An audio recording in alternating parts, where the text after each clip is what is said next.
সুপ্রিয় দর্শক, স্বাগত জানাচ্ছি আজকের সম্পাদকীয়তে। আমি জাফর সাদিক।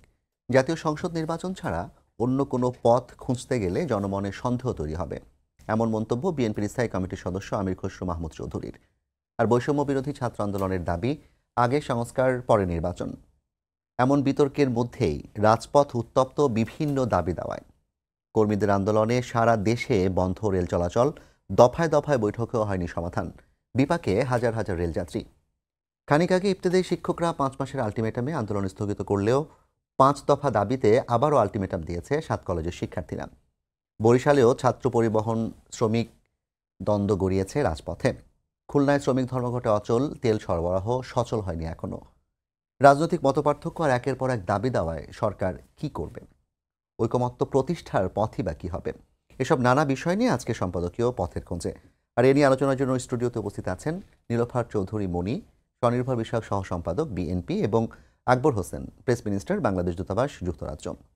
দর্শক, আপনারাও এই আলোচনায় অংশ নিতে পারেন। এজন্য আপনাদের ফোন করতে হবে টেলিভিশনে দেখানো নাম্বারে। এছাড়া ফেসবুকের মাধ্যমে আপনাদের মন্তব্য পাঠাতে পারেন। আলোচনার শুরুতেই জানিয়ে দেব এখনকার প্রধান শিরোনামগুলো। দফায় দফায় বৈঠকেও মিলছে না সমাধান। কর্মচারীদের কর্মবিরতিতে সারা দেশে ট্রেন চলাচল বন্ধে চরম দুর্ভোগ। বিকল্প ব্যবস্থায়ও বিআরটিসির বাস স্বল্পতার অভিযোগ।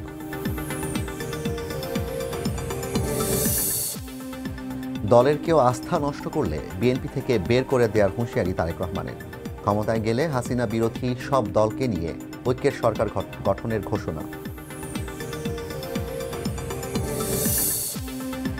হামলাকারীদের আটকে ফের আলটিমেটাম 7 কলেজ শিক্ষার্থীদের। 15 দিনে বিশ্ববিদ্যালয়ের রূপরেখা সহ 5 দাবি। জাতীয়করণের আশ্বাসে রাস্তা ছাড়লেন ইবতেদায়ী শিক্ষকরা।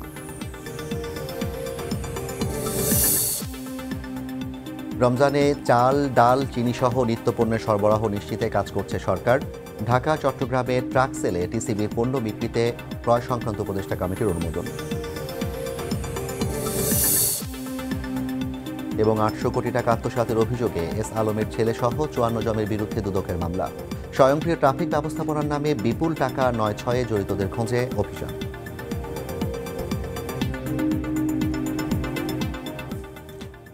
শুরুতেই আমি একটু মনিয়াপার কাছে আসতে চাই। আজকে আপনাদের নেতা তারেক রহমান যে কথাটি বলেছেন যে যারা আস্থা নষ্ট করবে তাদেরকে বিএনপি থেকে সরিয়ে দেওয়া হবে, একটু খেয়াল করলে আমরা দেখতে পাই যে বিএনপি সহ বেশ কিছু রাজনৈতিক দল একদিকে সরকারকে নির্বাচনের জন্য বেশ চাপে রেখেছে, অন্যদিকে সরকার নাজেহাল রাস্তার দাবি দেওয়ায় 8ই আগস্টের পর থেকে শতাধিক রাজপথের আন্দোলন আমরা দেখেছি এবং অনেকগুলো বেশ উত্তপ্তও ছিল, সংঘাত হয়েছে। তো সব মিলিয়ে বিএনপি আসলে এখন কি ভাবছে? আপনাকে ধন্যবাদ। যারা শুনছেন আমার শুভেচ্ছা অভিনন্দন, আমার সহ আলোচককে শুভেচ্ছা। দেখেন বিএনপি কি ভাবছে। বিএনপি একটা রাজনৈতিক দল, অনেক দিনের পুরখাওয়া একটা রাজনৈতিক দল, বহুদিন সরকার পরিচালনার সাথে অভিজ্ঞতা সম্পন্ন। বিএনপি চাচ্ছে এই মুহূর্তে দেশের যে অবস্থা, সত্যিই তো দেশের অবস্থা কিন্তু চরমভাবে নাজেহাল অবস্থার মধ্যে দেশ চলছে। দ্রব্যমূল্য চরম ঊর্ধ্বগতি, আইন শৃঙ্খলার চরম অবনতি, আপনার মানুষ মব জাস্টিস হাতে নিয়ে চলছে, সব জায়গায় মারামারি, আন্দোলনে সয়লাভ সারা দেশ। সেইখানে বিএনপি যেটা চিন্তা করছে, নট অনলি বিএনপি, বাংলাদেশের বুদ্ধিজীবী মানুষরা, অন্যান্য দলরা সবাই চিন্তা করছে যে এই সরকার যেহেতু আপনার রাষ্ট্রটা চালাতে পারছে না যেভাবে চালানো দরকার, আর তাছাড়া অন্তর্বর্তীকালীন সরকার খুব বেশি দিনের জন্য থাকারও তো কথা না, তো জনগণকে রাজনীতিবিদদের কাছে রাষ্ট্রটা ছেড়ে দিয়ে একটা নির্বাচন দিয়ে একটা ইঞ্জিনিয়ারিং ছাড়া, ইলেকশন ইঞ্জিনিয়ারিং ছাড়া একটা নির্বাচন যদি জনগণের সামনে, যেটা জনগণের বহু বহু বছরের প্রত্যাশা, এই দেশের মানুষ ভীষণভাবে পছন্দ করে ভোট দিতে, অথচ ভাগ্য তাদের এত বেশি খারাপ যে তারা ভোট দিতে পারে না। যে মানুষটার বয়স 40, সেও এখন পর্যন্ত কোনো ভোট দিতে পারে নাই। এটা কত বড় দুঃখজনক। একটা মানুষ বাঁচে কতদিন, তো কতদিন যাবৎ, কারণ এই 1-11 সময় যে ছেলেটার বয়স আপনার 20 বছর 18 বছর ছিল, সে সেদিনও ভোট দিতে পারে না, 17-18 বছর। তারপরে ধরেন আরও কত বছর চলে গেল, 20 বছর, তো 38-40 হয়ে গেছে, সে কিন্তু ভোট দিতে পারে নাই। তো সেই জায়গা থেকে বলছি যে একটা ইলেকশনের ভীষণ প্রয়োজন, খুব তাড়াতাড়ি। রাষ্ট্রটা আপনার রাজনীতিবিদদের হাতেই মানায়। আপনি তাদের ভালো বলেন, মন্দ বলেন, যা খুশি তাই বলেন, রাষ্ট্র চলবে কিন্তু রাজনীতিবিদদের যে হাত 5ই দিয়ে। আগস্টের আন্দোলনে যারা নাকি একটা মূল শক্তি ছিল ছাত্র, তাদের যে প্ল্যাটফর্মগুলো তারা তো আসলে নির্বাচনের ব্যাপারে এখনো অতটা প্রস্তুত না, কিংবা তারা নির্বাচনটা চায়ও না। তাদের দাবি সব সংস্কার করে নির্বাচন দিতে হবে। অনেকবার আলাপ হয়েছে এটা নিয়ে, এবং একই সাথে আপনি আরেকটা কথা বলেছেন যে ইঞ্জিনিয়ারিং ছাড়া নির্বাচন, এবং এই কথাটা মির্জা ফখরুল ইসলাম আলমগীরও কয়েকদিন আগে বলেছেন যে নিরপেক্ষ সরকার প্রয়োজন হবে যদি সরকার নিরপেক্ষ থাকতে না পারে। তো সেই ক্ষেত্রে আপনারা কি ধরনের ইঞ্জিনিয়ারিং এর দেখেন, মানে আমরা আশঙ্কা আমরা করছেন? তো একটা জিনিস আমরা এইটুকু বুঝি, সরকারে থেকে নির্বাচন দিলে, যে কারণের তত্ত্বাবধায়ক সরকার, আবারও যে বিলটায় আমরা রায় পেলাম, বাংলাদেশের মানুষ রায় পেল, আমরা মানে বাংলাদেশের মানুষ, সেটা কেন? যাতে সরকারে থেকে আপনি পরিচালনা করলে সরকারের যে হ্যান্ডসগুলো আপনার কথা শুনতে বাধ্য। আপনি বলেন বা না বলেন, আপনি না চাইলেও আপনার অতি কথা শুনে, বাংলাদেশের মানুষের ধরনটা এমন। তাতে কি হয়, নিরপেক্ষতা হারায়, এবং সরকারে যে থাকে সেও খুব চেষ্টা করে আবারও ক্ষমতায় থাকার জন্য, পরিচালনায় থাকার জন্য। সেই জায়গা থেকে বিএনপি বলেছে যে সরকারে থেকে যদি নির্বাচন করেন তাহলে সেই নির্বাচনটা ওইভাবে গ্রহণযোগ্য হয় না, ওইভাবে নিরপেক্ষ নির্বাচন হয় না। সেই জন্য যদি সরকারে থেকে এইভাবে দল গঠন করা, এই যে ছাত্রদের কথা বললেন, তাদের নির্বাচনের বিভিন্ন আলোচনা করা, তাদের যেভাবে আগে সংস্কার পরে নির্বাচন, মানে আগে আমি নিজে আগে শিখে নিই, শিখে নিতে যতদিন লাগে ততদিন সংস্কার, কারণ সংস্কারটা তো আবহমান কাল চলে, এটা তো ধারাবাহিকভাবে, এটা এমন না যে 7 দিনে 10 দিনে আপনি সংস্কার শেষ করে দিলেন। তো তাদের বলার অর্থ হচ্ছে আমরা আগে মোটা তাজা হই, একটু বড় হই, তারপরে নির্বাচন দেন, এটা তো বলতে পারেন না, তখন এই সংস্কার দিয়ে চলে যায়। তো সেই জায়গায় যদি সরকার তাদের মতো করে এই কথা বলে বা শুনে, তখন তো আপনার এটা বলতেই হয় যে নিরপেক্ষতার অভাব যদি থাকে তাহলে এই সরকার দিয়ে নির্বাচন তার মানে হবে কি না, আমরা আপনার চাই কিংবা না। বিএনপির দলীয় ভাবনাটা এরকমই যে আমরা যে পথের খোঁজের কথা বলছি, যে সংঘাত, যে সমস্যাগুলোর কথা আপনি নিজেও বললেন, নির্বাচন হয়ে গেলে এই সমস্যাগুলো উতরে যাবে? না, নির্বাচন হয়ে গেলে সমস্যা তো, সমস্যা একটা দেশ থাকলে, মানুষ থাকলে, মানুষের জীবনটা একটা সংগ্রাম, সমস্যা থাকবেই, কিন্তু সমস্যার রকম ফের আছে, কম সমস্যা না বেশি সমস্যা। আপনার সমস্যা সেটা সমাধান করা সম্ভব কি সম্ভব না, এই জায়গা। যেমন ধরেন এই গত 6-7 মাস আগে যে সরকার ছিল, পতিত সরকার, তার সময়ের কোনো মানুষের সমস্যা কখনো সমাধান হতো না, তার সমস্যাগুলোই সমাধান হতো, এবং সে যেটা চাইতো সেটাই সে করত। এটার নাম ছিল একটা ফ্যাসিস্ট বা স্বৈরাচার বা যে নামে আমরা ডাকি না কেন, ওই সরকার এমন ছিল। বাট এই সরকারগুলো তো আমরা, আর এমন সরকার হোক এটা আমরা চাই না।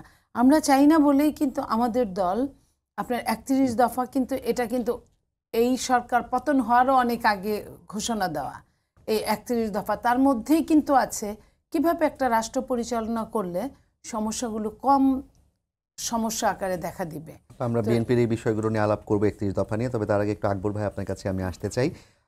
আপনি দীর্ঘদিন সাংবাদিকতা করেছেন, এখন প্রেস মিনিস্টার হিসেবে যুক্তরাজ্যে আপনি যুক্ত হবেন কিছুদিনের মধ্যেই। আপনার যে দেখার থার্ড আই লেন্স যেটাকে বলে, তৃতীয় চক্ষুতে আপনি, কিংবা তৃতীয় পক্ষ হিসেবে আপনি যেভাবে করে রাজনৈতিক দলগুলোকে দেখেছেন, একটু আপনার কাছে জানতে চাই যে 5ই আগস্টের পর যে সরকারটি গঠিত হয়েছে, একটা ভঙ্গুর অর্থনৈতিক ব্যবস্থা, ভঙ্গুর আইনশৃঙ্খলা ব্যবস্থা, সেই সরকারকে নির্বাচনের চাপে রেখে যদি কাজ করানো হয়, তাহলে সরকারকে আসলে সঠিকভাবে ফাংশন করতে পারবে কিনা, কিংবা সরকার এখন যে ঘটনাগুলো ঘটছে এটাকে সঠিকভাবে ফাংশন করতে পারছে কিনা? দেখুন, প্রথম কথা হচ্ছে যে সরকারের উপর চাপ তৈরি করা সেটা তো একটা জিনিস, আর যদি রাজনৈতিক দল এবং এই ইন্টারিম গভর্নমেন্টের মধ্যে একটা কনসেনসাস থাকে বা একটা বোঝাপড়া থাকে, আমি যদি কনসেনসাস না হলে বোঝাপড়া যদি থাকে, আমরা যেটা দেখেছি যে এই ইন্টারিম গভর্নমেন্টের সঙ্গে রাজনৈতিক দলগুলোর একটা ভালো বোঝাপড়া আছে, এখনো পর্যন্ত আছে, যদিও বাইরে কিছু কথা চালাচালি হচ্ছে, কিন্তু সেই কথাগুলোকে খুব বেশি আমি গুরুত্ব দিতে চাই না। এই জন্যই গতকালই বা গত পরশুদিন বিএনপি মহাসচিব মির্জা ফখরুল ইসলাম আলমগীর তিনি বলেছেন যে ফ্যাসিবাদ বিরোধী যেসব শক্তি আছে তারা একে অপরকে আঘাত করে কথা বলবে না। তার মানে হচ্ছে যে কিছু কথাবার্তা তারা চালাচালি হয়েছে, এগুলো অনাকাঙ্ক্ষিত হওয়াটা ঠিক হয়নি। সো এখন আমরা যদি সামনের দিকে তাকাই, এক্সকিউজ মি, নির্বাচন নিয়ে আমার ধারণা যে কারো মধ্যে কোনো দ্বিমত থাকার কথা না, এবং নির্বাচন হবে না এরকম কথাও কেউ বলছে না। হয়তো নির্বাচনটা কখন হবে, যে এই সময়টা কি 3 মাস আগে হবে না 3 মাস পরে হবে, ব্যাপারটা ওইটার মধ্যে এসে এখন দাঁড়িয়েছে। সুতরাং আমার কাছে মনে হয় যে এটা যত বেশি আরও আলোচনা হবে, এটার একটা উপায় খুঁজে বের করা যাবে। আর এই সরকার গত 6 মাস হয়েছে বা 6 মাসেরও কম সময় তারা এখানে এসছে। আপনি দেখেন যে অনেক দাবি দেওয়া। সেদিন আমার এক সহকর্মী বলছিলেন যে এটা হচ্ছে এই সরকারের উপরে সবচেয়ে বড় চাপটা হচ্ছে কি প্রত্যাশার চাপ। অনেকটা আপনার যে কোকের বোতল বা সোডার বোতল আপনি খোলার পরে যেরকম একদম বুদবুদ করে ফোঁস করে একবারে উঠে যায় সব, ব্যাপারটা ওই রকম হয়েছে আর কি। কারণ নীলিফর চৌধুরী মনি তিনিও বলছিলেন উনি খুবই এক্সপিরিয়েন্সড পলিটিশিয়ান। আমি গত 15 বছর ধরে ওনাকে মাঠে দেখেছি বিভিন্ন জায়গায়। হ্যাঁ, উনি সাহস করে অনেক কথা বলেছেন বিগত সরকারের বিরুদ্ধে। এটা ঠিক যে সরকার অনেক কিছুতে তারা হিমশিম খাচ্ছে, কিন্তু মনে রাখতে হবে যে এই সরকারটা কিন্তু আমাদের সবারই সরকার। কারণ একটা গণ অভ্যুত্থানের প্রেক্ষাপটে এই সরকারটা তৈরি হয়েছে, এবং এই সরকারটা যখন গঠিত হয়েছে বিএনপির তরফ থেকেও কিন্তু আনকন্ডিশনাল সাপোর্ট দেওয়া হয়েছে, বা অন্য রাজনৈতিক দলগুলো দিচ্ছে। এখন কথা চালাচালি যেগুলো হচ্ছে সেগুলো নিয়ে একটা হয়তো আমি মনে করি যে মতবিরোধ না হলেও একটা মত পার্থক্য থাকতে পারে। এটা গণতান্ত্রিক সমাজে আমি একভাবে বলবো, আপনি আরেকভাবে বলবেন, অন্যজন আরেকভাবে বলবে, but end of the day আমরা সব জায়গায় একটা জায়গায় এসে স্থির হব। তবে আমি তো মনে করি যে বাংলাদেশে এখন একটা বিষয়ে একটা ঐক্যমত্য হয়ে গেছে, সেটা হচ্ছে যে বাংলাদেশে আর কখনো ফ্যাসিবাদ টাইপ বা ফ্যাসিবাদের মতো যারা ফ্যাসিবাদের আদর্শে বিশ্বাস করে তাদের মতো আর সরকার বাংলাদেশে আসবে না। এই ব্যাপারে এখন সব রাজনৈতিক দল বা অন্তর্বর্তী সরকার, ছাত্র জনতা সবাই একমত। হয়তো আমরা যে বিষয়গুলো নিয়ে কথা বলছি এগুলো হচ্ছে প্রক্রিয়াগত ব্যাপার। আর প্রত্যাশার চাপটার কথা আপনি যেটা তুললাম, যে আপনি বলছিলেন যে 100-র বেশি রাস্তায় আন্দোলন হয়ে গেছে, তাহলে এই যে আন্দোলনগুলো হলো, আওয়ামী লীগ তো এমন না যে 5 বছর ক্ষমতায় ছিল আবার 5 বছর ছিল না আবার এসছে, টানা 15 বছর ক্ষমতায় ছিল তারা। বাংলাদেশের ইতিহাসে কোনো রাজনৈতিক দল তো একটানা 15 বছর তারা ক্ষমতায় চালায়নি জোর জবরদস্তি করে। তাহলে এখন 5 মাসের মাথায় যে আন্দোলনগুলো আসছে এগুলোকে আওয়ামী লীগ তারা 15 বছর থাকতে অ্যাড্রেস করলো না কেন? কিংবা এই আন্দোলনকারীরাই সেই সময় এরকম জোর দাবি তুললো না কেন? তারা তুললো না কেন? আমরা তো তখন রাস্তায় এত আন্দোলন দেখিনি। তাহলে এইসব আন্দোলনের ইন্টেনশনটা কি, উদ্দেশ্যটা কি?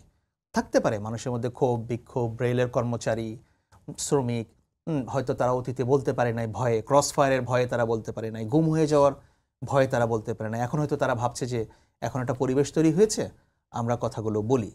সুতরাং সেই প্রেক্ষাপটে জিনিসটা এসছে, এবং আমার ধারণা যে সরকারও সহনশীলতার সঙ্গে, ধৈর্যের সঙ্গে কথাগুলো শুনছে।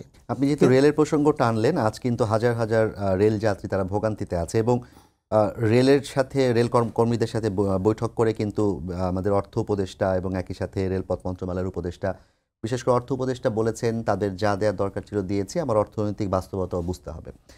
রেলপথ মন্ত্রণালয় প্রতি বছর মানে এই বছরও যে লসটি করেছে সেটির সংখ্যাটা যদি আমি আপনাকে বলি, যে রেলে আয়ের চেয়ে 1524 কোটি টাকা বেশি ব্যয় হয়েছে, এবং বাংলাদেশের অর্থ যে ভাণ্ডার তহবিলও কিন্তু আসলে কমে আসছে ধীরে ধীরে, এবং সংকটে আছে সরকার। সেই জায়গা থেকে এই রেলের কর্মীদের আন্দোলনটাকে আপনি কতটা যৌক্তিক মনে করছেন, কিংবা তারা এই যে এখনও স্ট্রিক্ট আন্দোলনটা করেই যাচ্ছে, এতে সরকার কি করতে পারে আসলে? দেখুন, যে কোনো ব্যক্তি তার আন্দোলন, সে যদি মনে করে যে সে আর্থিকভাবে লাভবান হচ্ছে না বা সে আর্থিকভাবে সে ভিকটিম হচ্ছে, সে তার দাবিটা তুলতেই পারে, কোনো অসুবিধা নেই। আমরা যারা সাংবাদিকতা করতাম বা এখনো করি, আমাদেরও যদি কোনো একটা ক্ষোভ থাকে, বিক্ষোভ থাকে, আমরা তো সেগুলো বলেছি না, বলতে পারি, সেটা কোনো সমস্যা নেই। কিন্তু বলার ধরনটা কি? যদি আমি মনে করি যে না, আমার এখনই দাবি নিয়ে ঘরে ফিরতে হবে, সেটা একটা বিষয়। আর দ্বিতীয় বিষয় হচ্ছে যে বাংলাদেশের শাসন ব্যবস্থা বা এই যে রেল বলেন, তিতাস, বিদ্যুৎ, যত ধরনের সেবা সংস্থাগুলো আছে, এগুলো এত কমপ্লেক্স ওয়েতে পরিচালিত হয়, এগুলো রিফর্মের ব্যাপারে কেউ কখনো হাত দেওয়া হয়নি। আমি সাংবাদিকতা করতে আমরা দেখেছি যে বাংলাদেশে এত এত মানুষ রেলে চড়তে চায়, টিকিট কাটতে চায়, তারপরেও রেলের এত লোকসান কেন, বিমানের এত লোকসান কেন? সো এগুলোর যে ইফেক্টিভ ম্যানেজমেন্ট সিস্টেম যেটা দাঁড় করানো, সেটা তো আমরা কখনো দাঁড় করাই নেই। সুতরাং আমার মনে হয় যে ভবিষ্যতে আমাদের এই জিনিসগুলো ভাবতে হবে। তবে যে কোনো দাবি উঠলে ওগুলোকে সহনশীলতার সঙ্গে, সহমর্মিতার সঙ্গে বিবেচনা করাটাও কিন্তু একটা মানবিক দৃষ্টিভঙ্গি থেকে বিবেচনা করাটাও কিন্তু একটা সরকারের কিন্তু যারা দায়িত্ব। আন্দোলনকারী তারা যে মানুষের মানবিক বিবেচনাটা দেখছে না যাত্রীদের, তা তো বটেই, সেটা তো বটেই। আমার ধারণা যে তারাও বুঝতে পারবেন যে তারা যে কাজটা করছেন একেবারে হয়তো মানুষজনকে জিম্মি করে, এই রিয়েলাইজেশনও তাদের মধ্যে হবে। এবং আমি আশা করি যে হয়তো এটার একটা সুষ্ঠু সমাধান হবে। বাংলাদেশের অর্থনৈতিক বাস্তবতা যতটুকু করা সম্ভব ততটুকুই হয়তো করবেন। জি, আকবর ভাই, আপনার কাছে আমরা আবার তরুণদের প্রসঙ্গে আসবো, কিন্তু আপনার কথা সূত্র ধরে একটু মনি আপনার কাছে জানতে চাই। আকবর ভাই যেটা বললেন যে মির্জা ফখরুল ইসলাম আলমগীর বলেছেন যে ফ্যাসিবাদ বিরোধী দলগুলো একে অপরকে আঘাত করে কথা বলবে না, কিন্তু আমরা বাংলাদেশে এই মুহূর্তে বিদ্যমান যে রাজনৈতিক দলগুলো তাদের মধ্যে অন্যতম বৃহত্তম দল হচ্ছে জামায়াত ইসলামী। আমরা দেখছি যে বিএনপির বিভিন্ন নেতা, বিশেষ করে যদি আমি রুহুল কবির রিজভী আহমেদের কথা বলি, তিনি আজও বলেছেন যে সরকার সমস্ত শিক্ষা প্রতিষ্ঠানকে জামায়াতিকরণ করে ফেলছে এবং জামায়াতের যে কার্যক্রম সেটি নিয়ে প্রশ্ন উঠছে। আমরা আজকেই দেখলাম সোশ্যাল মিডিয়াতে ছাত্র শিবিরের যে ছাত্র সংবাদ মুখপাত্র, সেখানে মুক্তিযুদ্ধ নিয়ে বলা হয়েছে সে সময় অনেক মুসলিম না বুঝে মুক্তিযুদ্ধে জড়িয়ে পড়েছিল, আল্লাহ যেন তাদেরকে ক্ষমা করে দেন। বিএনপি জামায়াতের এই সম্পর্কে রসায়নটা এখন কি অবস্থায় আছে এবং জামায়াতকে যে কাজগুলো জামায়াত করছে, যেই বিষয়গুলো জামায়াত বলছে কিংবা করছে, সেগুলোর ব্যাপারে বিএনপির আসলে অবস্থানটা কি? দেখেন, বিএনপি জামাতের সাথে দেখেন একবারও আপনি এই 6 মাসে বলতে পারবেন না যে বিএনপি গায়ে পড়ে জামাতকে নিয়ে কিছু বলেছে। বরং জামাত আসার প্রথম দিন থেকে বিএনপি নিয়ে যে কথাটা প্রথম দিয়ে শুরু করলেন যে বিভিন্ন জায়গায় বিএনপির যে সমস্যাগুলো অনেকে বহিষ্কার করেছে বা কিছু, বিএনপি কিন্তু অ্যাকশনে যাচ্ছে। বাট জামাত যেটা করেছে, জামাত দখলবাজি কিন্তু জামাত সবচেয়ে বেশি করেছে বড় বড় জায়গাগুলোতে, সব বড় বড় জায়গাগুলো, ছোট ছোট জায়গা না। অথচ সেই জামাত যদি বলে বিএনপিকে যে এক স্বৈরাচার গিয়ে আরেক স্বৈরাচারকে আমরা সাপোর্ট দিব বা এই ধরনের এই কথাটা বললে কিন্তু আর কোনো পথ থাকে না খোলা আপনার সাথে আলোচনা করার। আপনি প্রথমেই আমাকে যদি মানে এটা অশুভ কথা দিয়ে শুরু করেন তাহলে আমার আর কোনো পথ থাকে না। তারপরেও বিএনপি অনেক দিন সহ্য করেছে, কিছু বলে না। আপনি দেখেন যত ভালো জায়গাগুলো বিএনপি অনেক দিন এই দেশ পরিচালনা করেছে। বিএনপির ছাত্র সংগঠন অনেক শক্তিশালী প্রথম থেকেই। সেই ছাত্র সংগঠনের ছাত্ররাই তো পরবর্তীতে বিভিন্ন চাকরি টাকরি করে।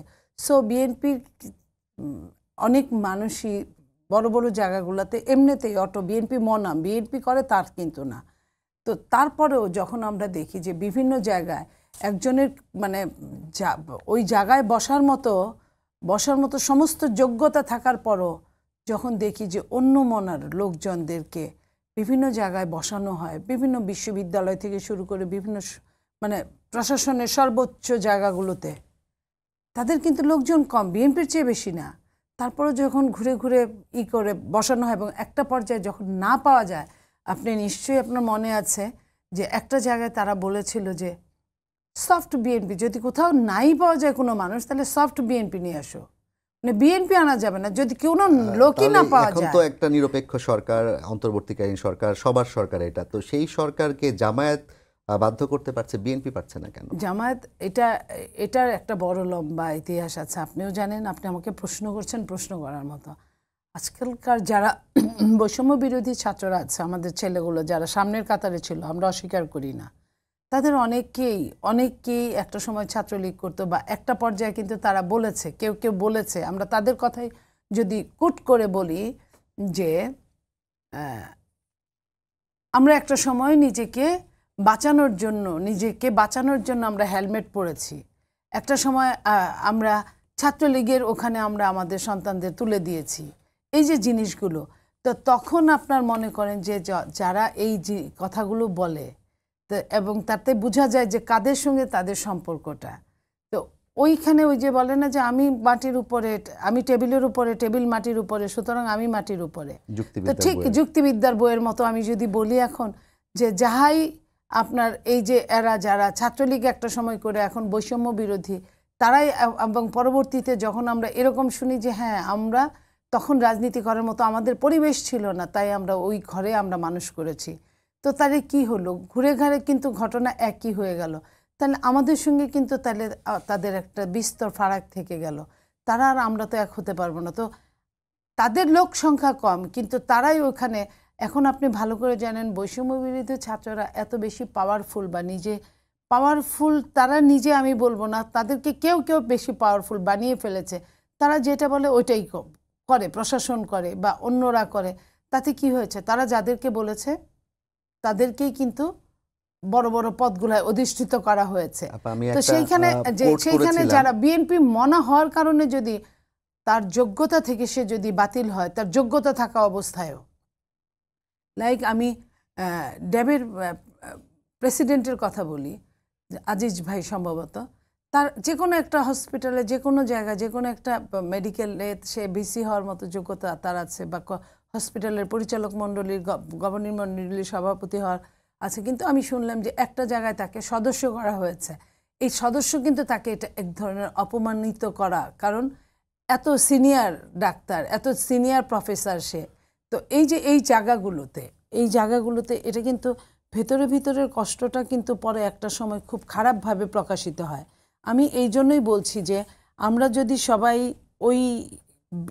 ওই শক্তির, ফ্যাসিস্টের বিপক্ষের হয়ে একসাথে যদি আমরা যুদ্ধ করতে পারি, তাহলে এখন কেন সামান্য স্বার্থের জন্য আমরা এত ডিভাইডেশন হচ্ছি? এটা তো দরকার নাই। আরেকটা জিনিস যে কথাটা এই যে বললেন, আমি যদি স্বাধীনতার কথাই ধরি, আমার মনে হয় আমার সহ আলোচক এই কথাটার জায়গায় দ্বিমত করবেন না, তাহলে আমার প্রথম স্বাধীনতা কিন্তু আমি ৭১কে আমি বাদ দিয়ে কোনো স্বাধীনতার কথা আমি বলতে পারি না। তো সেইখানে আপনি যে কথাটা বললেন যে যেসব মুসলমানরা ভুল করে সেইখানে গিয়েছিল, এই কথাগুলো কিন্তু মানুষকে মানে চরমভাবে কষ্ট দেওয়া, এই কথাগুলো বলা। কারণ এইখানে কিন্তু তারা কিন্তু আবারও সেই আগের জায়গাটায় যদি একে অপরাধ করা আর দুই আবার অপরাধকে অস্বীকার করে যে আমি অপরাধ করিনি, এটাই ঠিক ছিল, এটা কিন্তু আরো খারাপ কথা। এই ক্ষেত্রে কিন্তু বৈষম্য বিরোধীদের আরেকজন নেতা যিনি আমাদের উপদেষ্টা মাহফুজ আলমের কথাও আসতে পারে। আপনি যেমনটি বলছিলেন জামায়াতের সাথে এক ধরনের সম্পর্ক ছিল কিংবা আছে এরকম একটা ইঙ্গিত পাওয়া গেছে, কিন্তু তিনি কিন্তু এই কথাটা প্রতিবাদ করেছেন এবং বলেছেন যে ৭১-এর পরেই ২৪, ৭১-এর আগে ২৪ হওয়ার কোনো সুযোগ নেই এবং ৭১-কে যারা অস্বীকার করবে তারা আসলে ৭১-এর পরে শুধু ২৪ না, তার মধ্যে কিন্তু ৯০ও আছে। ৯০কেও বাদ দেওয়ার কোনো অপশনই নাই। একটাকে বাদ দিয়ে আরেকটা কোনো ই নাই। ৯০টাকে তুলনা করতে গিয়ে বলেছেন যেহেতু ৭১-এর যেই লেখাটা লেখা হয়েছে শিবিরের মুখপাত্রে, সেটাতে লেখা হয়েছে যে আসলে বৈষম্য বিরোধী ছাত্র আন্দোলনকে প্রেক্ষাপট করেই লেখাটা হয়েছিল। তো মাহফুজ আলম কিন্তু বলেছেন যে যারা ৭১-কে অস্বীকার করবে তাদের আসলে এই দেশে ঠাঁই হওয়ার সুযোগ। এটা শুনেন, এটা ওনাদের কি একটা স্ট্র্যাটেজি আমি জানি না। ওনারা বড়রা এক ধরনের কথা বললেন, একটা বলে ফেলেন, পরে মাঝারিরা ওইটাকে আবার আপনার অন্যভাবে ডাইভার্ট করেন, যাতে হতে পারে এটা তাদের ভালো লক্ষণ। যদি কোনো কুন্দল মিটানো যায় কোনো কথা বলে, আমি তাকে সাধুবাদ জানাই, এটা সে ভালো কথা বলেছে। কিন্তু বড়রা যখন এই কথাগুলো বলে, যেটা আপনি তো প্রথম লাইনে যেটা বললেন জামায়াতীদের কথা, সেটাও বললেন, তাহলে আমরা কোন কথাটাকে ধরবো? আমরা কি মাহফুজ আলমের কথা ধরবো, না জামাতের আমিরের কথা ধরবো, না বৈষম্য বিরোধীর এদের কথা ধরবো? ঘটনা কিন্তু ঘুরে ঘুরে একই। তাদের মধ্যে কিন্তু আলাদা একটা সিমিলার আছে। এটা অনেকেই বাতাসের মতো, যেমন আমরা বাতাসকে দেখি না কিন্তু বাতাস ছাড়া আমরা চলতে পারি না, তাদের মধ্যেও এরকম। তাদেরটা বোঝানো যাবে না এখনো ইন্ডিকেট করে, কিন্তু আমরা কিন্তু সবাই বুঝি, কম বুঝি আর বেশি বুঝি, আমরা বুঝি। জি মুনিয়াপা, আপনাকে ধন্যবাদ। আকবর ভাই, আপনি এখন বলতে গেলে সরকারেরই অংশ এবং সরকারে যারা আছেন তাদের ব্যাপারে মুনিয়াপা বলছিলেন যে ঘটনা ঘুরে ঘুরে একই, জামায়াত এবং তাদের সাথে এক ধরনের সম্পর্ক তিনি দেখছেন, একই সুরে তা কথা বলার দেখছেন। আপনার কি এরকম কিছু মনে হচ্ছে কিনা? আসলে দেখুন, প্রথম কথা, আমাকে একটা জায়গায় নিয়োগ করা হয়েছে সরকারের অংশ বটে আপনি যদি ওভারঅল দেখেন, কিন্তু আমি আসলে সরকারের কোনো পলিসি ডিসিশনের সঙ্গে বা কোনো ডিসকাশনের সঙ্গে আমি জড়িত না, এখনো অবধি না আর কি। সুতরাং আমি যে কথাগুলো বলছি এটা হচ্ছে আমার পলিটিক্যাল অ্যানালিসিস, এবং হোপফুলি আপনি হয়তো বুঝবেন আমি নীলুফার চৌধুরী মনিকে কাউন্টার করার জন্য এগুলো বলছি না আর কি, ডেফিনেটলি নট। এখন প্রশ্ন হচ্ছে যে দেখেন, আমরা তো একটা বাংলাদেশের যে রাজনৈতিক বাস্তবতা, এটা কিন্তু কোনো হোমোজেনিয়াস না যে সবাই আমরা একরকম ভাববো, ব্যাপারটা হয়তো ওই রকম না। জি, ৫ই আগস্টের পরে যে পরিবেশ পরিস্থিতি এসছে, আপনি এখানে দেখবেন কোনো একটা দল বা কোনো একটা গ্রুপ এখানে কিন্তু ডমিনেন্ট না। আপনি বলতে পারবেন না যে হ্যাঁ ইসলামপন্থীরা এখানে এখন ডমিনেট করছে, বা বিএনপি ডমিনেট করছে, বা বামপন্থীরা ডমিনেট করছে, বা হেফাজতপন্থীরা ডমিনেট করছে। ব্যাপারটা ওই রকম না, সবাই সবার কথাগুলো বলছে। মানে বলা যাবে না যে এরা বেশি আপার হ্যান্ড পাচ্ছে, কারণ আমরা এখন যেটা দেখতে পাচ্ছি যে সবগুলো পক্ষ যেভাবে কথা বলছে, এটার সঙ্গে তো আমরা গত ১৫ বছর ধরে আমরা পরিচিত ছিলাম না, এই কথাগুলো আমরা বলতে পারি নাই। সো এখন একটা পরিবেশ তৈরি হয়েছে। এখন সরকারের মধ্যেও অনেক লোক আছে যারা এই গণ অভ্যুত্থানের সঙ্গে জড়িত ছিল। এখানে তো বিভিন্ন মত, বিভিন্ন পথের লোকজন ছিল, তো সবার কথা একরকম হবে না। সুতরাং রাজনৈতিক বাস্তবতায় মাঠে আমরা সবার কথাগুলোকে মানে আলাদা আলাদাভাবে সবার কথাগুলোকে আইডেন্টিফাই করে ওইভাবে করে আমরা একটা জায়গায় এসে পৌঁছাতে পারবো না। আমরা দেখব যে সরকারের পলিসি ডিসিশনগুলো কি, জি বা বৈষম্য বিরোধী ছাত্র আন্দোলন বা নাগরিক কমিটি, বিএনপি, জামায়াতে ইসলামী, বা এখন যারা বামপন্থী যারা আছে, যারা যারা রাজনৈতিক মাঠে সক্রিয় আছে আর কি, তাদের মধ্যে যদি আপনি কথাগুলো যদি দেখেন যে মূলত প্রক্রিয়াগত যে ব্যাপারটা, যেটা আমি আগেও বলছিলাম যে নির্বাচন কবে হবে, একটু আগে নাকি একটু পরে, সংস্কারের ব্যাপারগুলো কেমন হবে, সংস্কার যে হবে না এই কথা কিন্তু কেউই বলছে না, সবাই কিন্তু সংস্কার চায়।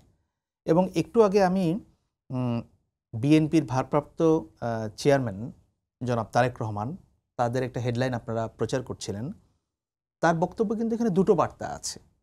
একটা তিনি তার নিজের দলের প্রতি দিয়েছেন, আরেকটা তিনি অন্য দলদের প্রতিও দিয়েছেন। আমি যদি বুঝে থাকি ব্যাপারটা, তিনি বলেছেন যে যারা এই বিশৃঙ্খলা করবে দলে তাদের ঠাঁই হবে না বা নানাভাবে অপকর্ম করবে, নিজের দলের প্রতি এটা ক্লিয়ার। এবং বিএনপি বারবার মেসেজ দিয়েছে যে যারা ট্রাবল মেকার তাদেরকে ছাড়বে না, সেটা তারেক রহমান সাহেব এটা এনশিওর করার চেষ্টা এবং প্রায় করছেন। 2000 নেতাকর্মীকে বোধহয় বহিষ্কার করা হয়েছে মুনিয়াপা। সেই মেসেজটা তারা দিচ্ছেন।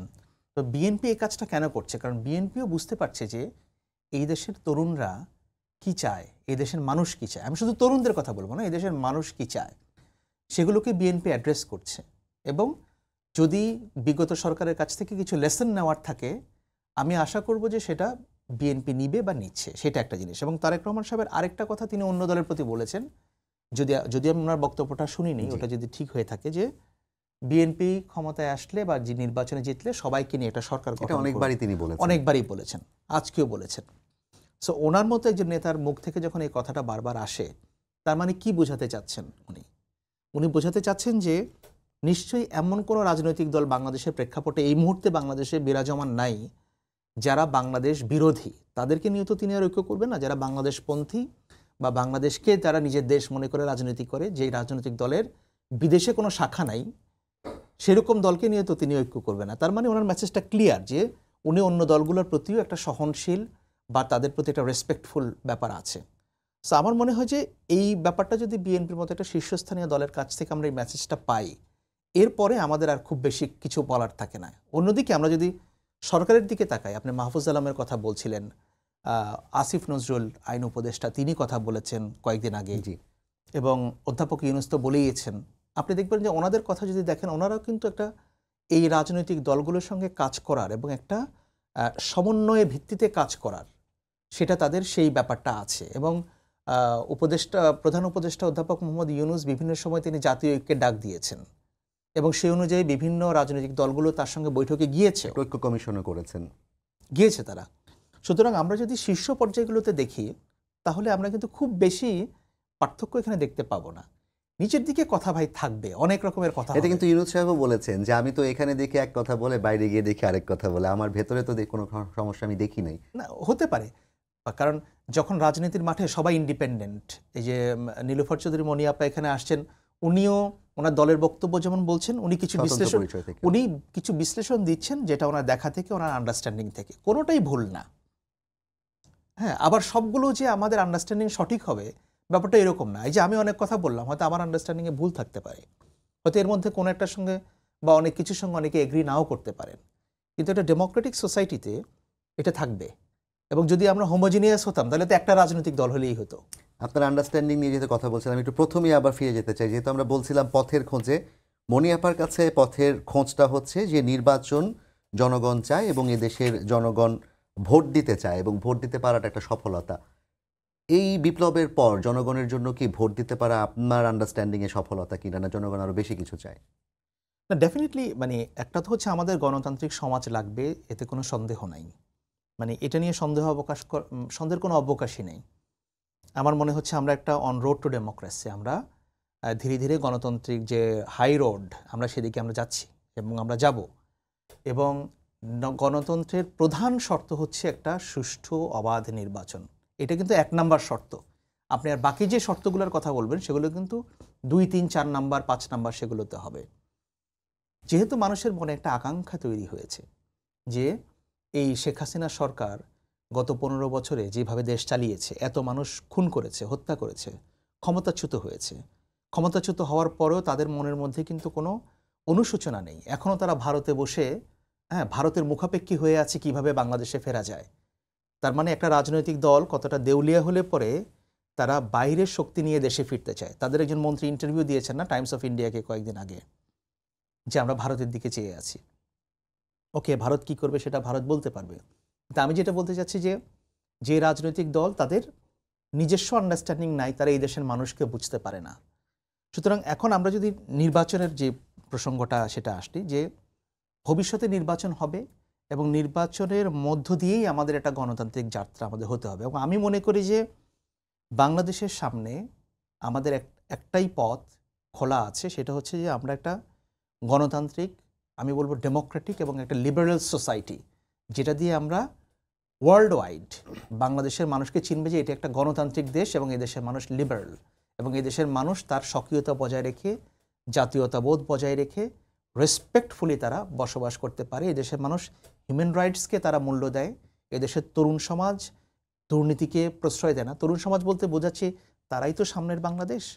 সো এগুলো কিন্তু একটা ইমপ্রেশন ক্রিয়েট করে ওয়ার্ল্ড ওয়াইড। আপনি যেহেতু রোড টু ডেমোক্রেসির কথা বললেন, তো এই রোডের তো একটা শেষ থাকতে হবে। সেই শেষটা কোথায় যে হওয়া উচিত, কবে নাগাদ শেষ হওয়া উচিত?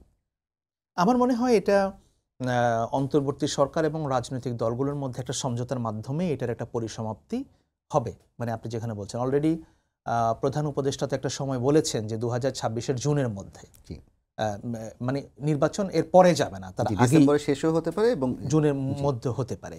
সুতরাং আমার তো এখন যদি আমরা এই তো জানুয়ারি মাস শেষ হয়ে গেল, সুতরাং আমাদের হাতে কিন্তু আর সময়, যে একটা জাতির জীবনে কিন্তু 1 বছর 12-14 মাস খুব বেশি সময় নয় আর কি। সুতরাং আমি তো বলবো যে নির্বাচন নিয়ে যদি কোনো ধরনের সংশয় থাকে কারো মনে, সেটা অবশ্য থাকা আমি কোনো যৌক্তিক কারণ দেখছি না, কারণ যেখানে প্রধান উপদেষ্টার মুখ থেকে বেরিয়ে গেছে। সুতরাং এবং বিএনপির মতো বড় রাজনৈতিক দলও কিন্তু সরকারকে যথেষ্ট রকম সহায়তা করছে বলে আমি ধারণা করছি বা বুঝতে পারছি। কারণ এই বড় রাজনৈতিক দল যদি সরকারের সঙ্গে একটা তাদের সমন্বয় না থাকতো, তাহলে কিন্তু এতটুকু রাস্তায় 6 মাস আসাটাও হয়তো সম্ভব হতো না।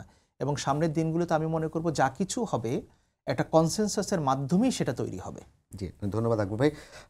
মনিয়াপা, যেটা তিনি বললেন যে আপনারাও জানেন যে প্রধান উপদেষ্টা টাইম ফ্রেম দিয়েছেন ডিসেম্বর টু জানুয়ারি আর জুন পর্যন্ত 26-এর। তো সেই জায়গা থেকে আপনাদের দিক থেকে কিন্তু মির্জা ফখরুল ইসলাম আলমগীর বলেছেন এবছর জুনের মধ্যে নির্বাচন হওয়া সম্ভব, এবং তিনি পরবর্তীতে বলেছেন যেটা একটা পলিটিক্যাল আলাপ ছিল তার, এবং আপনারা এখনও নির্বাচনের কথা বলছেন। আপনারা কি সেই টাইমলাইনটা মাথায় রেখে নির্বাচন দাবি করছেন, না এর আগে আসলে নির্বাচনটা হওয়া প্রয়োজন? আমাদের আগে আপনি তো এত কথা বললেন, এটাও বলেন যে মির্জা ফখরুল ইসলাম আলমগীর সাহেব কিন্তু এই সময়টাও বেঁধে দিয়েছেন যে চাইলে জুলাই আগস্টের মধ্যে সম্ভব। আমি সেটাই তো বললাম, জুলাই আগস্টে যদি নাই দেয়, জুলাই আগস্টের বাইরে তো উনি এখনো যান নাই। জুলাই আগস্ট না দিলে সেপ্টেম্বরে দিবেন, কিন্তু এই বছরের মধ্যেই তো সম্ভব। তো আমরা এখনো ওই জায়গাটাতেই আছি। ওখান থেকে আসলে আমাদের নির্বাচনের চাপ না দিলে আমরা বুঝতে পেরেছি এই সরকার দিবে না। কারণ কখন বিএনপির মহাসচিব বলেছে, আপনি দেখেন যে আপনার ছাত্রদের মধ্যে যারা উপদেষ্টা হলেন তাদের একজন কিন্তু এলজিআরডিতে ঢুকে গেলেন। এলজিআরডি মন্ত্রণালয়ে ঢুকে উনি বললেন যে নির্বাচনের আগে স্থানীয় সরকার নির্বাচন হবে। স্থানীয় সরকার নির্বাচন যদি আগে হয়, আপনি জানেন বাংলাদেশের স্থানীয় সরকারের সংস্কার যদি করতে হয় প্রথমেই তো স্থানীয় সরকারে হাত দেওয়া দরকার। কারণ বাংলাদেশের স্থানীয় সরকারে উনি সারা বাংলাদেশ কাভার করেছেন, জানেন যে পরিমাণ সহিংসতা হয়, যে পরিমাণ এবং যে পরিমাণ ওখানে সংস্কারের দরকার। আমি নারী হিসেবে একটা সংস্কারের কথা বলি যে ওখানে মহিলারা সংরক্ষিত হয়, কিন্তু 3টা আসনে নির্বাচন করে তাদের কোনো আর কিছু পাওয়ার নাই। 3টা আসনে নির্বাচন করেন কিন্তু নামের সঙ্গে সংরক্ষিত লেখা। পুরুষরা জেনারেল সিটে ইলেকশন করেন, একটা আসনে ইলেকশন করেন, কিন্তু সেই সব কাজ করেন। তো এখানে কি সংস্কার করা উচিত না? অবশ্যই উচিত। একজন নারী কিন্তু দ্বিতীয়বার আর ইলেকশন করতে পারে না, বিকজ সে তো কিছুই দিতে পারে না, গরিবের কোনো উপকারে আসতে পারে না, কোনো কেউ বিপদগামীদের কোনো উপকারে আসতে পারে না। পরে বলে তোমাকে তো দেখি না, তুমি আসোই না, কিছু করোই না, তুমি আর কি ভোট চাও। এখানে প্রসঙ্গক্রমে সংস্কারের কথা যেহেতু আসলো, সংবিধান সংস্কার কমিশনও কিন্তু যে প্রস্তাবটি দিয়েছে সংসদের ক্ষেত্রে, সংবিধান না নির্বাচন সংস্কার কমিশন, নির্বাচন সংস্কার কমিশন, যে নির্বাচনের ক্ষেত্রেও জাতীয় নির্বাচনের ক্ষেত্রে ওই যে 400 আসন সংবিধান যে 100 আসন নারী, যে 100 আসনে সংরক্ষিত থাকবে, তাহলে আসলে এটা কি আপনার এটাও তো একটা প্রশ্নবোধক। 100 আসনে সে 3টা জেলা নিয়ে করবে, 2টা জেলা নিয়ে করবে, 2টা আসন নিয়ে 3টা আসন নিয়ে করবে। 3টা আসন নিয়ে নির্বাচন করতে কি পরিমাণ তার কষ্ট, অর্থ ব্যয় সব কিছু মিলে নারীদের একটা আসনই আপনি দিতে পারেন না, 3টা মিলে দিবেন, তার মধ্যে আবার নামের সঙ্গে লিখা তখনও থাকবে সংরক্ষিত। তাহলে এই 3 আসনের এই এমপিরা কি কাজ করবে সেটাও তো আপনার একটা বলার একটা ব্যাপার থাকে। সেটা কিভাবে নিবে, কোনখানে এটা কিভাবে এটার ফ্রেমওয়ার্ক হবে, তো এগুলো একটা বিশাল ব্যাপার। এই জিনিসগুলো আমার মনে হয় না যে এই নির্বাচনের আগে এটা মানে পূর্ণতা পাবে। একটা সরকার আসবে, সেই সরকারের মাধ্যমে আমার মনে হয় যে 5 বছরে বিল আকারে কোনোটা আসবে। এটার জন্য অনেকভাবে জাস্টিফাই করতে হবে, অনেকবার বসতে হবে, এই এক সিটিংয়ে এটা এইভাবে নারীদের নিয়ে কথা বলা। তো আমি যেটা বলছিলাম যে সংস্কারের ব্যাপারে, তো স্থানীয় সরকার নির্বাচন যদি করে তাহলে জাতীয় নির্বাচন তো 2-3 বছর লেগে যাবে, কারণ স্থানীয় সরকার আপনার উপজেলা, পৌরসভা, ইউনিয়ন, এই 3টা যে বড় বড় সমস্ত বাংলাদেশের করতে গেলে আর কি থাকে। তো এখন এইটাকে কে বলবে? এখনো তো এই ধরনের প্রশ্নই আসে নাই যে আগে জাতীয় নির্বাচন তারপর স্থানীয় সরকার নির্বাচন। অলরেডি তারা স্থানীয় সরকার নির্বাচনে মাঠে নেমে গেছে। আপনি দেখেন একদিনই 80 বার হেলিকপ্টারে উঠে 100 টাকার কম্বল বিলানোর জন্য 80 বার হেলিকপ্টারে ওঠার প্রোগ্রাম তারা দিয়ে দিতে পারে। তো এই যে সরকারের টাকা নাই, এটা ঠিক আছে, জিনিসপত্রের দাম হু হু করে বাড়ছে, সরকার মানুষকে এক্সট্রা ভ্যাট বসিয়ে দিচ্ছে, কিন্তু সরকারে কিন্তু খরচ কমাচ্ছে না কোথাও। সরকার কিন্তু এই জায়গায় নির্লিপ্ত। তো এই জায়গাগুলো, যে জায়গাগুলো সংস্কার দরকার সেই জায়গাগুলো নিয়ে কিন্তু তারা কথা বলেন না।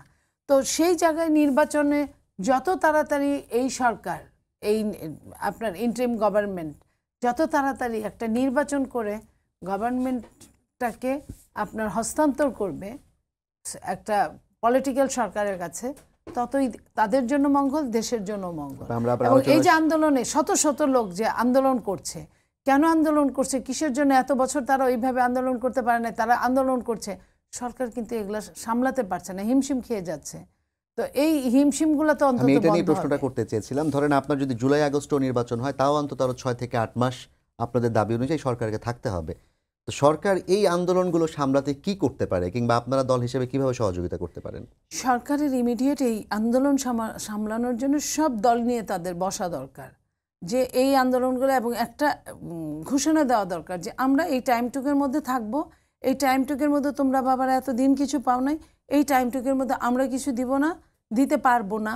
এটা নির্বাচিত সরকার এসে তোমাদের সঙ্গে কথা বলবে, এবং সঙ্গে যদি রাজনীতিবিদরাও থাকে, তাদের যদি সায় থাকে, তাহলে আমার মনে হয় না যে কোনো ষড়যন্ত্রকারীরাও যদি এদের উস্কে দেয় কোনো লাভ হবে না। আকবর ভাই, এই প্রসঙ্গে আপনার কাছে আমার একই প্রশ্ন, যেটা মনিয়াপা বললেন, সমাধানটা কি এই পথেই হতে পারে নাকি আরো কোনো বিকল্প কিছু আছে? না, এখানে তো একটা রাজনৈতিক সমাধানের তো প্রয়োজন আছে, এবং এটা তো ঠিক যে রাজনৈতিক দলগুলোই তো জনগণের প্রতিনিধিত্ব করে। সুতরাং যদি এখানে রাজনৈতিক দলগুলো এবং সরকার সবাই মিলে একসঙ্গে কাজগুলো করতে পারে, তা আমার ধারণা যে যারা এই আন্দোলনগুলোর ফাঁকে কোনো উদ্দেশ্য খোঁজার চেষ্টা করছে, যেমন আমি এখন দেখি যে ইভেন সোশ্যাল মিডিয়াতে যে কোনো কিছু নিয়ে একটা আন্দোলন হলে, যেমন 7 কলেজের শিক্ষার্থীরা যে আন্দোলন করলো, অত্যন্ত যৌক্তিক আন্দোলন, এবং এই অনেকে বলছে কোট আনকোটে আকাজটা করে গিয়েছিল তাদেরকে ঢাকা বিশ্ববিদ্যালয়ে অন্তর্ভুক্ত করার জন্য আওয়ামী লীগের নিয়োগ করা ভিসি। তো এই যে পরিস্থিতিটা তৈরি হলো, তখন কি করে আওয়ামী লীগের লোকজন ফেসবুকে তারা একটু অট্টহাসি দেয়, তারা মনে করছে এই তো দেশের মধ্যে একটা গ্যাঞ্জাম লেগে গেল। ব্যাপারটা আসলে ওইরকম না, আন্দোলন তো হবেই, আন্দোলন হতে পারে, এবং আমার মনে হয় যে এই ব্যাপারগুলোকে গভর্নমেন্ট তার তরফ থেকে যতটুকু ডিল করা সেটা তো করছে, এবং এখানে যদি আরও পলিটিক্যাল কনসেনসাস তৈরি হয়, ওয়েল অ্যান্ড গুড। যেটা আপনারা বারবার বলছেন, এবং আরও অনেকবারই অনেকেই বলেছেন, বিএনপি থেকে, জামায়াত থেকে এবং অন্যান্য দল থেকেও বলা হয়েছে যে সরকার তাদের সাথে বসা উচিত এগুলো নিয়ে। আপনার কি মনে হয়, সরকার আসলে এই বিষয়টাকে কি গুরুত্ব দিচ্ছে না, না নিজেরাই সামলাতে পারবে বলে মনে করছে, নাকি বসার সুযোগ করে উঠতে পারে নাই এখনো রাজনৈতিক দল? না, বসছে তো, যেখানে রাজনৈতিক বিষয়াদি যেখানে থাকে সেখানে তো পলিটিক্যাল আন্দোলনগুলো নিরসনের ব্যাপারে আন্দোলনগুলো তো দেখেন মানে আসছে, এখন ভবিষ্যতে আরো কতগুলো আন্দোলন আসবে এটা কিন্তু আপনি জানেন না। হয়তো আগামী মাসের মধ্যে আরো 5টা গ্রুপ এসে বলবে যে আমাদের এই দাবি দরকার। এখন অনেকে আলটিমেটাম দিয়ে স্থগিত রেখেছে, আবার তারা চলে আসবে একসময়। আবার তারা চলে আসবে। তো সুতরাং সরকার একটা কনভিন্সিং ওয়েতে জিনিসটাকে মানে ডিল করার চেষ্টা করছে, এবং একটা রেসপেক্টফুল ওয়েতে। দেখেন এখানে তো রাষ্ট্র চাইলে শক্তি প্রয়োগ করে আন্দোলনকারীদের সরিয়ে দেওয়া এমন কোনো কঠিন কাজ না আর কি, বিশেষ করে যারা করছে আর কি। এটা কিন্তু আমার কথা হচ্ছে যে কিন্তু শক্তি প্রয়োগটাকে তো কেউই ভালো চোখে দেখছে না এক্স্যাক্টলি এখন। পরিবর্তিত পরিস্থিতিতে যে সেটা হবে কেন, আমরা যা কিছু করব আমরা আলোচনার মাধ্যমে একটা কনভিন্সিং ওয়েতে, যারা আন্দোলন করছে দেশটাও তাদের, যারা রাষ্ট্র পরিচালনা আছে দেশটা তাদেরও, এবং পলিটিক্যাল পার্টিগুলোরও। সো আমরা যদি একটা কনসেনসাসের মধ্য দিয়ে জিনিসগুলোকে হ্যান্ডেল করতে পারি সেটাই সবচেয়ে ভালো। যারা তরুণরা আছে, আপনি যে ছাত্রদের কথা বলেন, 7 কলেজ বলেন কিংবা আজকে বরিশালে গতকাল রবীন্দ্র বিশ্ববিদ্যালয়ে, তারাও স্থায়ী ক্যাম্পাসের দাবিতে আজকে বরিশালে পরিবহন শ্রমিকদের সাথে সংঘাত হয়েছে এবং মাঝে মাঝে পরিবহন শ্রমিকদের সাথে সংঘাতটা হচ্ছে। তরুণদের মধ্যে কি খানিকটা ধৈর্যচ্যুতি কিংবা ঘৃণা জন্মাচ্ছে একে অপরের বিরুদ্ধে? আমার কাছে ব্যাপারটা ওরকম মনে হয় না, কারণ হচ্ছে দেখেন এখানে বাংলাদেশের পলিটিক্যাল ল্যান্ডস্কেপে একটা বড় পরিবর্তন এসছে 5ই অগস্ট, এবং এই পরিবর্তনটা কি, একটা শক্তি যারা 15 বছর ধরে রাষ্ট্র ক্ষমতায় টিকে থাকার জন্য এমন কোনো অপকর্ম নাই তারা করে নাই, এবং বিদেশি শক্তির সহায়তায় তারা এখানে টিকে থাকতে চেয়েছিল। শেষ পর্যন্ত সেই শক্তিটাকে উৎখাত করার জন্য দেশে একটা গণ অভ্যুত্থান তৈরি হয়েছে, শত শত মানুষ প্রাণ দিয়েছে, এবং এন্টায়ার সিস্টেম এখানে ভেঙে পড়েছে। পুলিশ বলেন, প্রশাসন বলেন, আরও যা কিছু আছে সব ভেঙে পড়েছে। এই ধরনের একটা রাজনৈতিক পরিবর্তন যখন হয়, এটা তো কোনো স্বাভাবিক পরিবর্তন না, তখন সমাজে একটা অস্থিরতা থাকে। এটা আপনি পৃথিবীর সব সমাজে দেখবেন, যেসব দেশে আরব স্প্রিং হয়েছে, ফরাসি বিপ্লবের পরে এটা হয়েছে, এই অস্থিরতাটা থাকবে, কারণ তরুণরা তখন মনে করে যে এখন সব আমাদের, আমরা এখন সব ডিল করব, আমাদের এটা লাগবে, আমাদের সবই লাগবে। তাদের কোনো চাওয়াই ভুল না, তাদের ওই যে রিয়েলাইজেশনটা আসছে যে রাষ্ট্র গঠন যে আমাদের কিভাবে করতে হবে, ওই জায়গাটা আস্তে আস্তে টোটাল অস্থিরতাটা কমে আসতে একটু সময় লাগবে। সুতরাং একটা গণ অভ্যুত্থান পরবর্তী এই জন্য হচ্ছে কি জানেন, পিসফুল ট্রান্সফার অফ পাওয়ারটা খুব জরুরি। যদি কোনো অস্থিরতার মাধ্যমে সেটা হয়, এই অস্থিরতা সমাজে থেকে যায়। আকবর ভাই, আপনাকে ধন্যবাদ। আমাদের সময় একদম শেষ হয়ে এসেছে, মনিয়াপাকে দিয়ে শেষ করতে চাই। মনিয়াপা, যে পিসফুল সমাধানের কথা আকবর ভাই বললেন এবং আমরাও যেটা চাই, পুরো দেশের মানুষ চায়, এই পিসফুল সমাধান বর্তমান অন্তর্বর্তী সরকার করতে কি ব্যর্থ হচ্ছে কিনা? যদি ব্যর্থ হয় বলে আপনার মনে হয়, তাহলে আসলে আপনি যে নির্বাচনের কথা বললেন, রাজনৈতিক দলগুলোকে নিয়ে বসার কথা বললেন, এর বাইরে জনগণ কিংবা যারা আন্দোলনকারী তাদের উদ্দেশ্যে আপনার বার্তা কি হবে? দেখেন, পিসফুল সমাধান সরকার যদি চাইতো তাহলে হয়ে যেত। কারণ আমি এটা বলি, এই পর্যন্ত রাজনীতিবিদদের, আমার যদি ভুল না হয়, 3বার ডেকেছে। 3বারের প্রথমবার ডাকলেন কখন, যখন সংস্কারের একটা কমিটি করলেন। কমিটির যেদিন সংস্কারের ঘোষণা দেওয়ারও 1-2 মাস পরে যেদিন থেকে কাজ শুরু করবেন, 1 অক্টোবর, সেই দিন তাদের হঠাৎ মনে হলো যে হারে দলগুলোকে তো ডাকিনি, রাজনীতিবিদদের সাথে কথা বলা হলো না। তখন তারা কাজ করা বাদ দিয়ে দল ডাকলেন।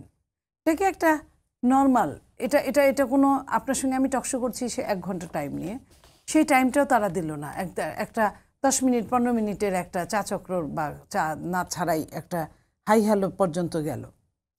দ্বিতীয়বার ডাকলেন কখন, যখন ভারত বাংলাদেশের উপর চরমভাবে ক্ষিপ্ত, 2 দেশে হুলস্থুল কাণ্ড হচ্ছে, তখন জাতীয় ঐক্য নিয়ে সাথে সাথে সমস্ত রাজনীতিবিদরা গেলেন, সব দল গেলেন।